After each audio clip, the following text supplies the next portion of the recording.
Hey guys, Reed here and welcome to ReadReborn. If you'd like to sponsor me in aid of Dementia UK, just check the links in the description. But anyway, in today's video, I'm doing a guide on one of the new dungeons released in patch 3.1, St. Mocianne's Arboretum. Overall, this dungeon's good fun, but in this video, I'm just going to go over the tactics for the boss fights. So, after killing a few mobs, you're going to come up against the first boss, Rose Garden. So a first move to look out for is Extremely Bad Breath. The boss is going to head into the middle and summon some smaller marbles, and they're all going to cast Extremely Bad Breath. The big one does a big frontal cone and the small ones do a smaller cone. But after a short while the boss is going to start turning, so you need to make sure that you turn with the boss so you don't get hit. So a bit later on into the fight, the boss is going to summon some adds called Rose Hips. You've got to try and take these out as quick as possible, because if they're not killed quick enough, they just explode for around 3,500 damage. So just take those out as quick as possible and you'll be fine. And there was a second move called Burfester that the boss does fairly regularly throughout this fight. It just does around 1,000 damage to the party. So just be sure to heal everyone up after that, and then you can carry on with the fight.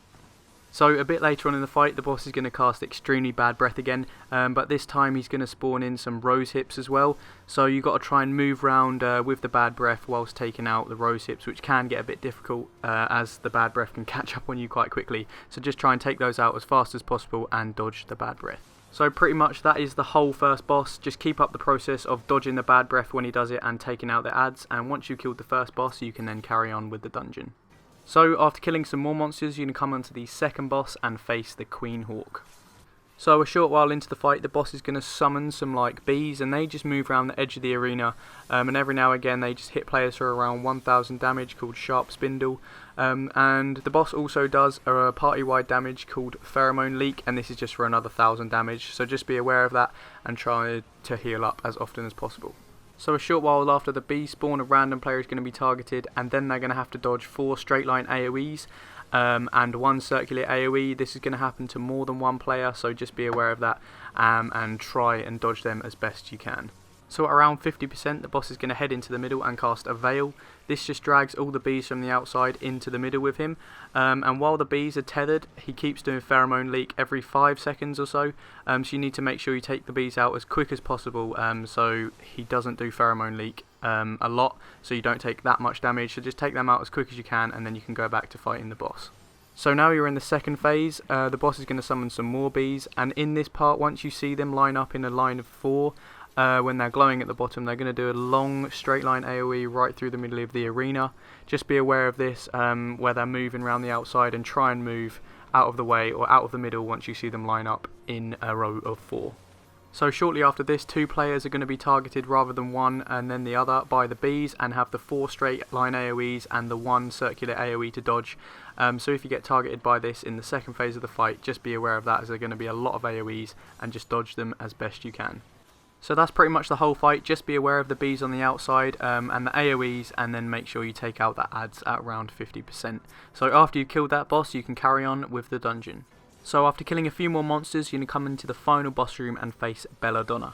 So one circular AoE to look out for in this fight is called Atropine Spore. The only safe area is in a small circle around the boss, so if you see that, just be sure to run towards the boss to dodge it. So one party-wide move is called Soul Vacuum. This does 1,500 damage to every player, so just be aware of that. And then after a short while, you see this message pop up saying that the bulbs begin to move around, and then some small adds will spawn in the arena with small circles. While standing in that circle doesn't do anything, they do explode after a short time, doing around 1,000 damage, so don't walk in them just in case they do explode whilst you're in there. Another move that happens regularly throughout this fight is called Frond Fatale. All you have to do to dodge this is just turn around and not face him, so you don't get petrified.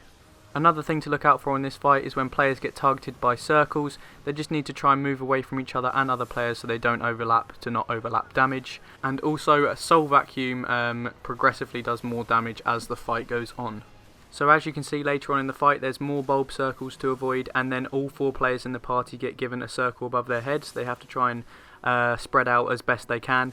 And also, if you do get hit by Frond Fatale or Front Fatale, you get seduced and walk into a bulb circle. They explode, giving you magic vulnerability up, and that means when the boss casts things like Soul Vacuum, you take a lot more damage. So it's really important that you try and dodge Frond Fatale whenever possible.